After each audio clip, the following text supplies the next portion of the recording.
Hey everybody, I'm Psychosaurus and today I have something special. Today I'm gonna react to the current changes in the game.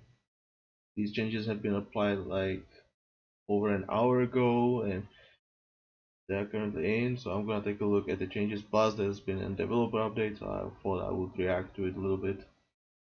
So let's start with the changes. So fix the minimum level requirement for some of the summer event minigame quests. I heard that it was still bugged a little bit because when the event came out, it was supposed you were supposed to be level 20 to actually start those quests, those minigame quests. Then they fixed it to level 10, but it seems that it was still bugged, so hopefully it's now fixed properly. Legendary, the lair of the Crocodile King fixed the spawns of both players so that they start in H2 now. So basically I streamed the summer event quest 2 weeks ago and I was like, why am I starting in the Silver Age all of a sudden? I was playing the quest before and I was normally in Bronze Age, and there was the hotfix. Yeah, all of a sudden you could start playing the quest in the Silver Age, and I feel like that made the quest a little bit easier. Not much, but it definitely makes the difference. So now you should properly start in the Bronze Age. Legendary General Setred's demise, wonders disabled from construction in this quest. So basically, I found out that as Egyptian, you can actually build the wonder, and it would count towards your progress. And it felt a little bit unfair, so I tested it also as the Greeks. Unfortunately, it did not work for them, so I had to report it because I don't want Egyptians to have any advantage, no matter what. If not Greeks, no, nobody will have the advantage. Okay, legendary Tamiya triple time. Remove the AI's ability to remake dogs on the legendary version of this quest. Non-legendary version didn't have this to begin with either. And this kind of makes me angry because I already have recorded the Tamiya triple time. I have it ready to make it public. Just don't know when I will do it. And it kind of makes me angry because that quest actually was pretty damn annoying because I destroyed the docks and then like at some random point all of a sudden there were still ships coming at me. I was like, where are they coming from? What? Once you watch the video it will be the old version, so then it will so now it's gonna be changed and it should be more like the Fayum Oasis where you just destroy the docks, the enemy will not rebuild them except for the one base. They try to rebuild it at that one location, so it should not be a problem at all. Okay, let's move on. Change the behavior of priests in PvP so they will now correctly prefer healing over converting. For priest to convert the enemy, you now need to select the priest and right click the enemy. I will talk about this later once I go to the developer update. So more about this later. Fixed post game stats by showing the actual population count. Okay, fixed kill counter for objectives not working properly for North. I heard that it was something due to like the burning page, the fortress upgrade. I don't know really. So yeah, it's nice that it's fixed now. Pause interface graphics updated. Fixed a major bug where having too many quests accepted would result in problems with creating parties, playing co-op quests, and completing global quests. Yeah, I heard about this, so glad it's fixed now. Fixed an exploit in a few quests where you could shut down the AI by using banded fortresses. Yeah, I think there were a few quests for this. I don't know which ones they were, but yeah, I heard about that. Change the Babylonian chariot archers hover over text to be consistent with the Egyptian one. Okay. Now this one. Bow of the Master Hunter has been removed from the legendary gear loot tables. This item will return to the game in another form soon. So yeah, you cannot get the Bow of the Master Hunter now, at least for now, as we can see. So if you don't know what that bow is, it's pretty much the legendary bow that gives you damage and huge range boost. I think it's like 24% and 40% damage somewhere there. So it's a pretty huge bow actually, and there has been already some like ideas what might come, and one of the the main one was that it would come as a craftable, since there's a epic version. I think it's called the Arduino's bow, and pretty much bow of the Masanta is the legendary version. So it would make sense that it would be now craftable. I would also think that it could be like purchased at some store, since the Delian bow is very similar to this, but I think it's less probable for that one. And the craftable one makes more sense. So let's see what will come. Fixed an issue with the summer and Halloween gear set where it would not display properly on some units. Okay. This one is also big. Armor upgrades are now visible by hovering over units and checking their stats tooltip. I will get back to this one. Well, again, it's gonna be there, so you can see it. Fixed an issue preventing some users from logging in. Summer event vanity obelisk and sphinx temporarily removed from the Rakotis store. Okay, that's the changes. Now there's the developer update and pretty much what's coming. I'm not gonna read this, so I'm just gonna make it short. So basically, here's the armor upgrades. Pretty much, when you hover over the unit and see it, check its stats, you can see like these icons, which indicates like what the upgrades are there for, rather than level. So if you see bronze arrow, you will know that it has the first armory upgrade for pierce damage. If you see the, I guess that's the chest plate, that means melee armor, shield means pierce armor, sword means melee damage. And then it's coming with three colors, so you have the bronze one, silver one, and golden one. So it's gonna be very nice. Hopefully it works. And then as you can see also for your production buildings, you also have these which indicate like the level of their upgrades. So for barracks, you would have the lower training time, and the health damage boost for your units. So there's more about it, blah blah blah, that's all of it. So here's about the PvP priest. So pretty much, if you're a PvP player, you kind of have advantage because your priest can heal units during combat, and this like improves. This is a change to their behavior. So pretty much, if you want to convert unit, you have to right click them directly. If you just use the stop command, which is typically S, and I still am using S for that hotkey, it will instead heal nearby damaged units, and it doesn't matter if it's in or out of combat. And pretty much, if you attack move them, that can be combination like what comes first. So it's either conversion or heal. So that's very interesting. Now here's some change that will be coming soon probably. So basically, I think everyone has noticed it, that you might be getting a lot of, let's say, Celtic Torques, I don't know, the scepters for the priestess of Ra. It could be like the horns.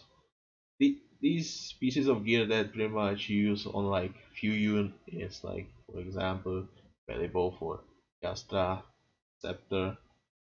So pretty much there should be a change coming where you will be getting less of these items and getting more of like the bows, the swords, pretty much what is more common piece of gear rather than like these specialized. So I'm definitely looking forward to this one. It's really annoying when you see a lot of horns and torques when you don't really have the usage for those anymore. So you already have them. Like it's really annoying. Also, there's a change when you will go for the skirmish hall in Cyprus or the defense of Crete. So in the Crete hall, you should be able to like see what pieces of gear you can actually get from those modes. It, so if you felt like some pieces of gear were missing lately, and it's been for a while now actually, if you feel like you haven't seen, let's say, Chimera's hide, which is light armor that gives health and bonus damage protection, it it's because it was moved properly to the Creed loot table. So some items you can get only from Creed, some items you can get only from the skirmish now. Or rather, it's been for a while, but now we at least know it for sure. And also, they want some consistency of items. They want to bring some consistency of items back to craftables and most Mysterium. So I wonder what this means actually, and we'll see. And here comes advisory work, phase 2. So yeah, pretty much what it says here. So revisiting some of the legendary advisors to make sure they are viable and worthy of the legendary title. There are definitely few, I would say, that are weak and definitely need some buff. So for example, I was talking about them mainly in my legendary advisor video, so I would say Apollonius and Rostam are like one of those that I would say they are weak. Apollonius I would say is kinda okay, but if I compare him to like the Finolfer or Commentorius, it feels really bad and not worth even like it.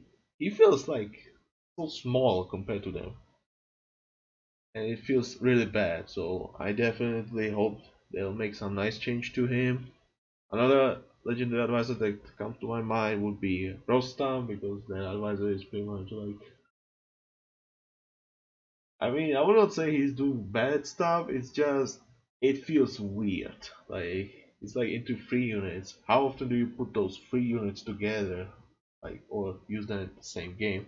So that feels really bad. I kind of like the idea of trying to make a mixed army, but I think it needs to be something different. I don't think he's good right now. So hopefully he's not here, but I hope he will get some nice change. Buffing some original advisors to make sure they are viable picks, particularly H1 economy advisors. So we can see Tutmos and Apep. And yeah, I think they some of them definitely can use. I think some of them are okay as they are. I think like Erastos is already pretty good. Cleon is pretty good as well. Like they're not that bad. But let's say Tutmos. I mean, yeah, you're getting wood mainly from trees, but is it really worth? And APEP, I mean, sorry, but early game, how often would you just use it? Like for berry bushes, huntables, like you will run out of you will run out of those resources, and then what? Like he's useless pretty much. So pretty much he's worth only the early game, and then you start farming, and not worth it. Even catching fish, not really, not really great choice. It would be just better to go the Pinolfer and just go fishing boats instead. And also we can see Ptolemais, and I hope he gets some nice change, because that advisor, well, what can I say? 30% melee infantry armor for Toxotes and Gastaphetes. I mean, what do you put on those units? Damage, range. Those units already have bonus versus infantry. With the huge range, the infantry pretty much should never get close enough to do anything. And if they are getting close enough, you typically go with some front line. So why, right? So I hope he'll get some nice change. I think this is actually the one I'm interested most at, at or in, because I definitely want to see some nice change for him, but we'll see what he will get. Okay, so definitely something I'm interested at. Nerfing some original advisors to make sure they don't overshadow every other advisor in that age slot. Stay tuned for additional info. So nerfing, we can definitely see Doomnorix, and personally, if you've watched me playing, especially recently, you could see that I was not using him at all, or at least trying not to use him. I pretty much have been trying to avoid him because I don't really like him. It feels, I mean, personally, yeah, he's too strong. He's too strong. He needs nerf, definitely. Like cheaper caravans plus 10% movement speed. It's just so huge. It's huge. It's like you get so much gold out of it. You save food. You save wood. Like I guess what else do you want to know? Like he's too strong. Also, I suppose Timo is here. I would say you really need Timo, but personally, I don't really care. And yeah, personally, when I use him, it's like I feel like I need him because I need to snipe some of those productions. But I don't think he's like 100% necessary. So nerfing him, we'll see what he'll get. How low will he go from 35%? Maybe it will be just 20%. Who knows? We'll see. Okay, the project Celeste has a Twitch channel. And yeah, I think I'll put you links to these sites if you want to see it for yourself. So yeah, you'll find it there. Pretty much they just have some subscription. And yeah, then there are some updates for the Romans. Here you can see like how far they are done. So pretty much you can see they are mostly done. But you can see like the PvP PvE balance, unit sounds and music is like the one thing that's like currently in the progress. Pretty much everything else is almost done. So I would say we're getting close to the Romans. Also, if you want to watch some funny video, it's here. I watched it, it was pretty funny. Yeah, I think that's all I have to say. So hope you enjoyed this. If you did, please press the like button. If you want to see more, subscribe to the channel. And should I do more videos like these, reacting to these hotfixes and updates or something like that?